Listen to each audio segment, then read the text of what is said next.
we have somebody who's calling who wants to talk to you specifically. Oh, okay. And so I want to talk to Connor. All right. Right here in Austin, Texas. Cool. Hey, Connor. Hey, Connor. Hey, how's it going? Good. Thanks for calling. Okay. So, Dr. Ray, I was just curious about the conference you were talking about at the beginning of the show. So, Right. while I definitely support helping people get through trauma, but I was curious, how do you plan to go about doing that without turning it into a deconversion project? You know, Connor, that is an incredibly good question. And it's a question. I'm sorry. No, I was just going to say, y'all work on it. I'm going to step for just a second. Okay. I'll be right back. Yeah, that's an excellent question. And there's no easy answer to this. I'm not going to say there is. As a therapist, we're trained very highly in how to use good questioning techniques.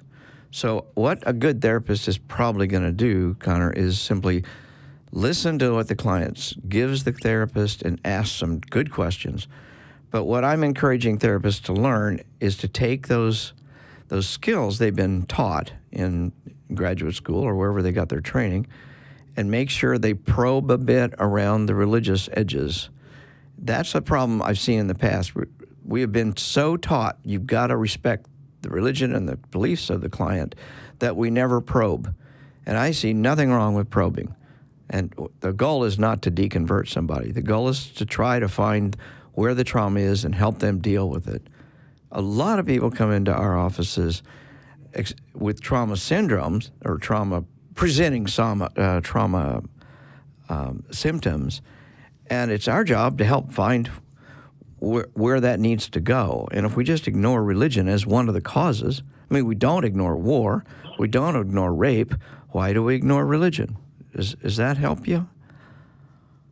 Yeah, I was just asking you to clarify that for anyone who may not have understood it at the beginning of the show, because it sounds like it. Yeah, it's like I mentioned, we don't ignore these other places, but for some reason we think we have to tread lightly on religion. Well, we should not be treading lightly anywhere that is causing someone trauma, whether that is rape, sex abuse, harassment, war, being a refugee because they have no control over the fact that somebody's bombing their area. All those things can cause trauma, and we don't have any hesitancy to help probe in those areas. And I'm just saying, religion is one of the other causes. As I mentioned earlier, it could be up to 36% of the people walking into a therapist's office have that kind of potential for trauma. I'm not saying they are traumatized, but the potential. So I think it's a great question. I really appreciate you asking it because it's an important question. People should not go into a therapist, a counselor's office thinking they're going to be deconverted, because that is absolutely not our goal. Our goal is to help you live the best life you can, and trauma disrupts the best life you can live. Damn. All right. Well, thank you for answering. You're very welcome, and thank you for calling with a very good question. Yeah. That really needed to be clarified. I'm sorry I didn't do that. Yeah. No, that was good. Connor, can I ask you just a quick question before we go? Or before I let you go and move to the next call? Yes. The examples that Darrel gave of things happening now, they don't necessarily mean that they're happening in your church or your brand of religion. But could you see those kinds of traumas and those kinds of things happening in the world that could be ascribed at least to all of the religions that aren't yours? Well, I wasn't trying to dispute his claim that it does happen in religious settings. Mm-hmm. I was just asking him to clarify how it would not become a deconversion project. Yeah. See, that's what I get for sticking my nose in after the conversation started. No, he had a great question, and he was right on target. Well, so, cheers to that. Connor, thank you. Thank you for calling in, man. Thank you. Take care. Bye. Wow, I am glad he clarified that. That was an important question. Absolutely, and that was a religious caller. That was a Christian person who wanted to talk about it, and I love that. Yeah. Definitely. All right. But I think your point, and that he wasn't calling about, your point is actually a point to think about. I know a lot of people can look at other religions and see the trauma they're causing, but when it comes to their own religion, they're blind to that, or could be blind to that. However, you look at Unitarians and, some New Age kind of stuff, they probably aren't causing trauma. And so I would agree there. But there's enough religions out there, and most of the people belong to one of those religions they're causing trauma. And while I can see as Jehovah's Witness family causing trauma to their children, or a Seventh-day Adventist, I'm a liberal Episcopalian, so my people don't do that, which may be true, but I still want you to look inside and make sure. Well, and also, maybe I take a little bit more of a hard line on this, but I think that if you're propping up reasoning that doesn't really stand very well because you want to say, hey, it's true for me. It's true for you because it feels good. Whatever those cases are, you're taking those tools and you're applying them elsewhere in your life. Oh, yeah. And that could be doing serious damage. And we really do want to, help people, give them those tools. And it's not just because we're talking about religion, because we're talking about that framework that you use, that you apply to understand the world around you. Right. And you could be as happy, clappy, as you want to be. Right. And that's great. Here's the thing.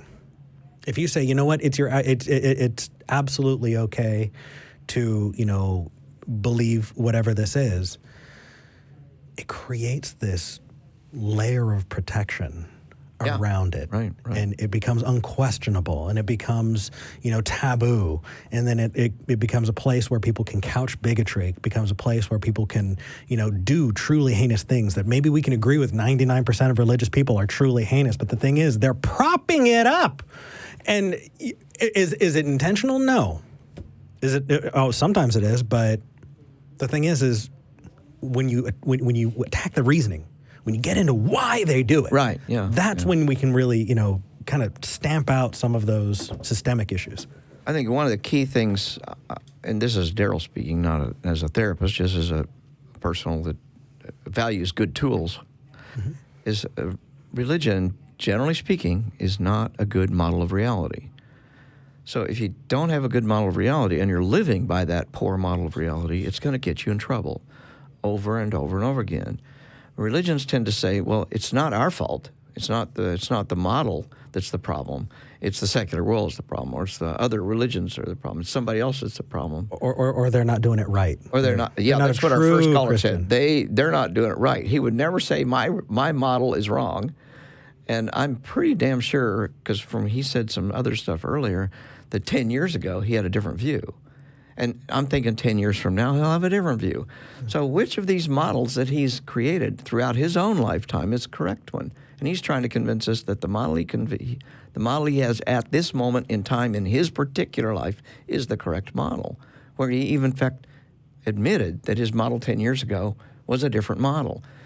All I'm saying is it's a moving target, even in his own life, let alone in the religious stuff. But this notion that religion is not a reliable model of reality is really important. It is. And when somebody comes in to deal with their trauma, they're trying to deal with the trauma that was caused by the distortion of reality that comes out of many religions.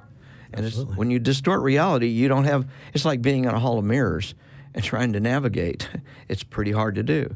Some people may be able to do it, but you're going to crash. You're going to crash and fall on the floor and hit some mirrors and some other things.